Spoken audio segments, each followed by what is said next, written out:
Sen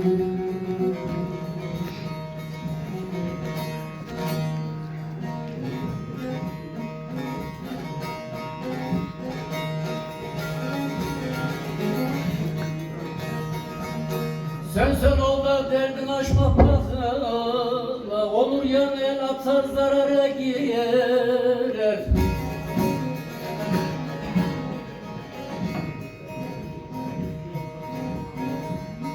Ahıllerden ödün verme cahile, cahil bir gün ahlın kârını görer.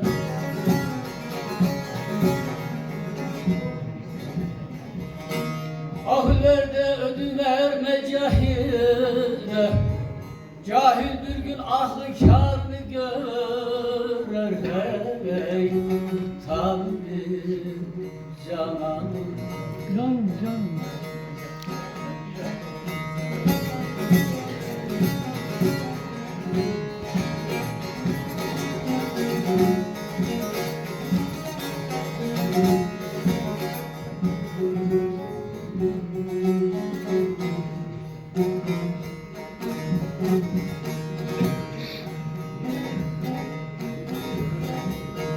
gönül deryasında meylini yürüt, boşa dalıp durma belliğin ağrıt.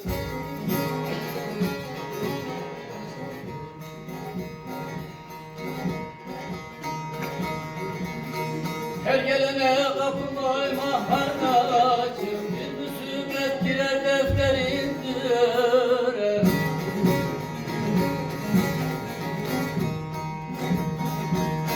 Her gelene kapı koyma haracım, bir musibet girer defterindir. Hey Tanrım cananım.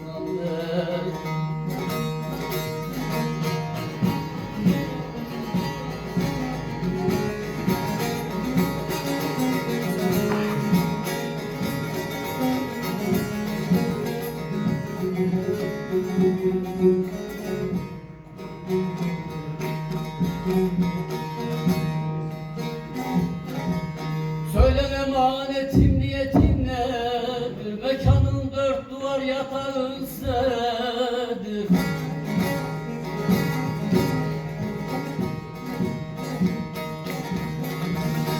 Öğüt verme aca hep bir ekmek yedir. Karnı burnu dohu her aklın erer.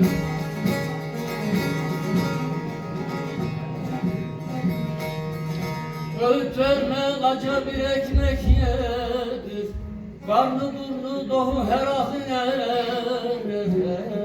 Ey Tanrım can